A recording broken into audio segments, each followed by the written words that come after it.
Nós sempre buscamos criar um ambiente que seja controlável. Aquilo que é previsível nos transmite um senso de segurança.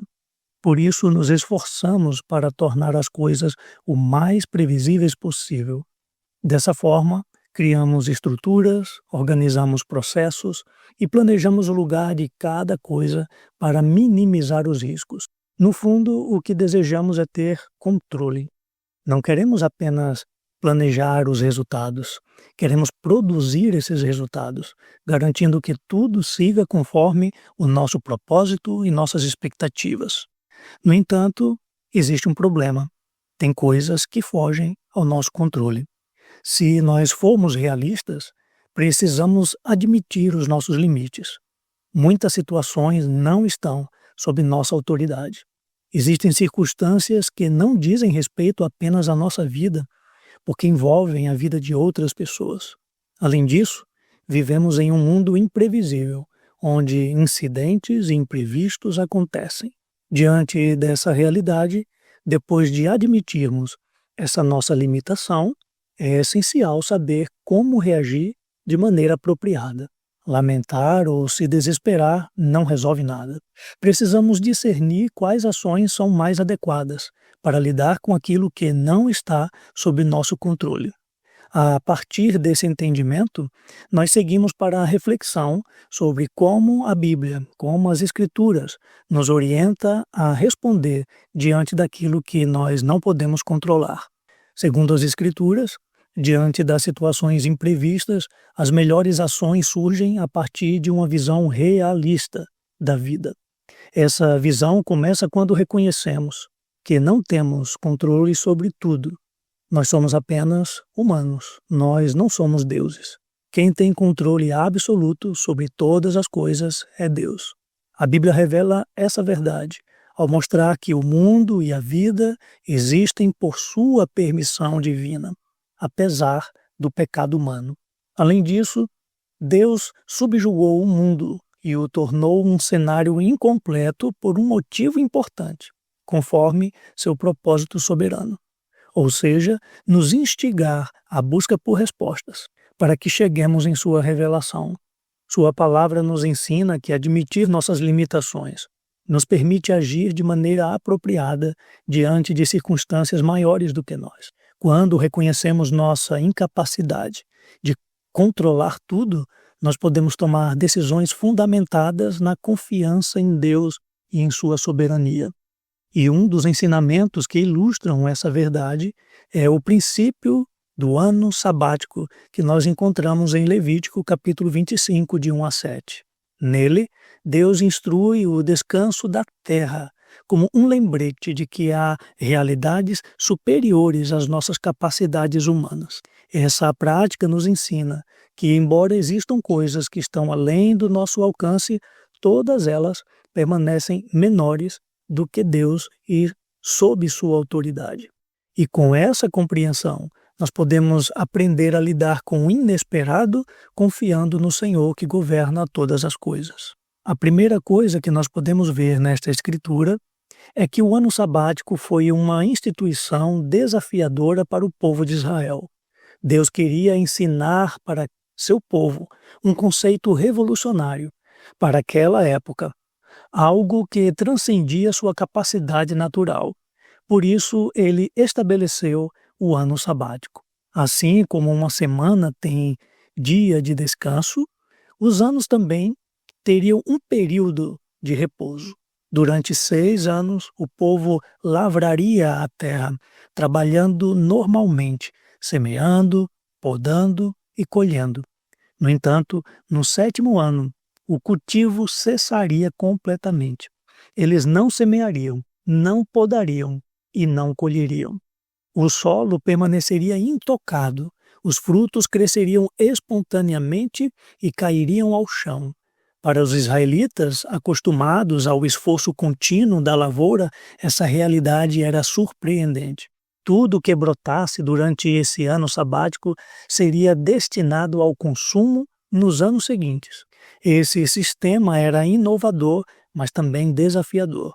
A grande questão era: de que iriam viver? como se sustentariam? A resposta estava na providência divina. No 6º ano, Deus prometia multiplicar a produção, garantindo colheita suficiente para abastecer os períodos subsequentes. Nós podemos observar isso no versículo 21 de Levítico 25.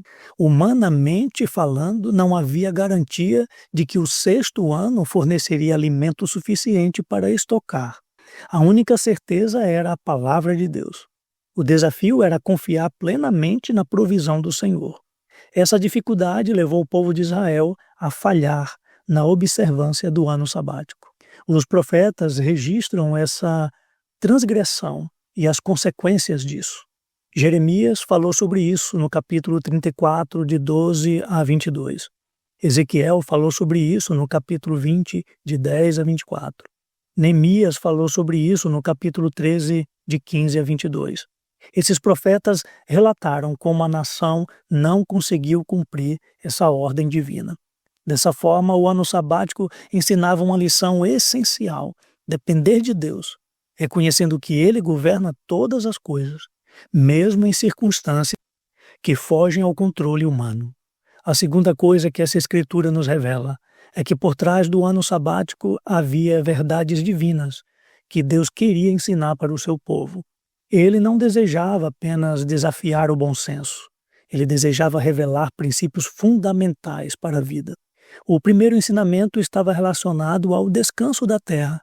Como diz o verso 5, o solo deveria repousar por 1 ano, o que promoveria equilíbrio ecológico.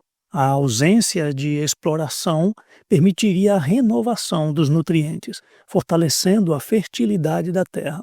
Folhas e frutos que caíssem ao chão enriqueceriam o solo, garantindo que as futuras plantações fossem ainda mais viçosas.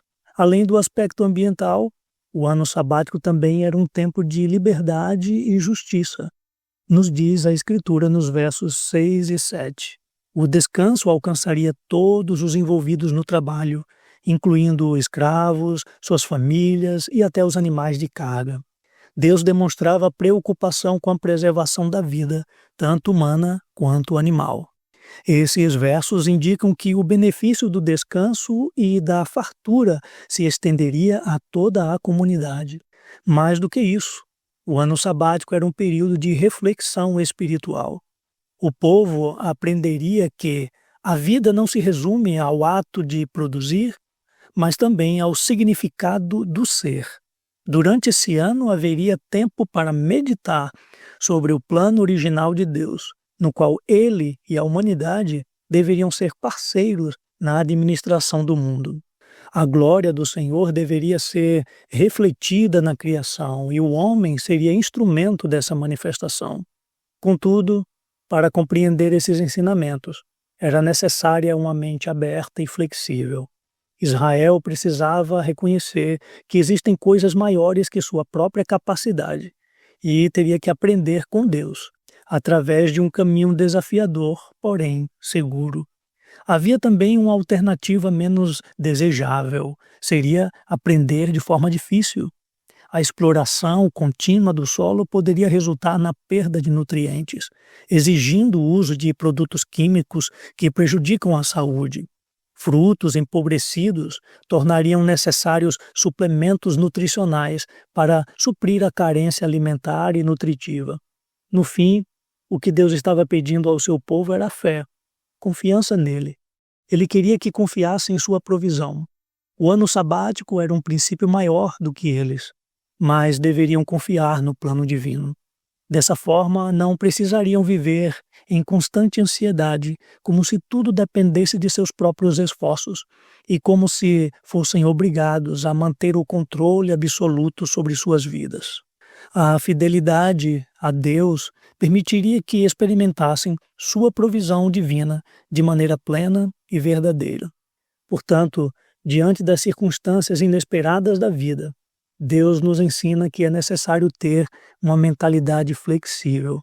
Essa atitude envolve fé, confiança na orientação divina e disposição para se adaptar ao que está além do nosso controle. A vida não é estática, ela é dinâmica, é repleta de mudanças, desafios e oportunidades. Nem tudo segue conforme o esperado.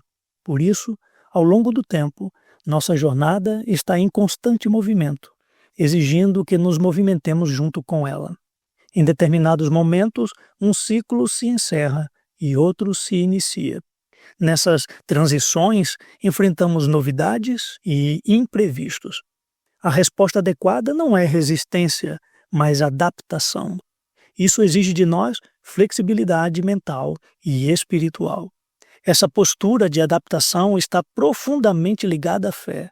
Ter fé significa confiar que Deus guiará nossos passos e proverá o que é necessário em cada fase. Além disso, não fomos criados para viver de forma independente. Deus nos fez para caminhar em parceria com Ele. Assim, podemos avançar com coragem, sem medo das incertezas, pois confiamos naquele que nos conduz e sustenta. Portanto, ao se deparar com oportunidades e desafios, tenha a disposição de entrar nessas experiências com fé. Confie no Deus que é capaz de te orientar, te prover, sabendo que Ele sempre te conduzirá pelo caminho mais seguro. Um caminho que te deixará de pé, olhando para o horizonte à sua frente. Obrigado por assistir esse vídeo até o final. Se esse conteúdo foi edificante para você, clique no gostei e ajude dessa forma essa mensagem chegar a outras pessoas. Você que ainda não é inscrito no canal, se inscreva e você vai estar fortalecendo este canal e recebendo notificações das próximas mensagens. Obrigado, um abraço e até o próximo vídeo.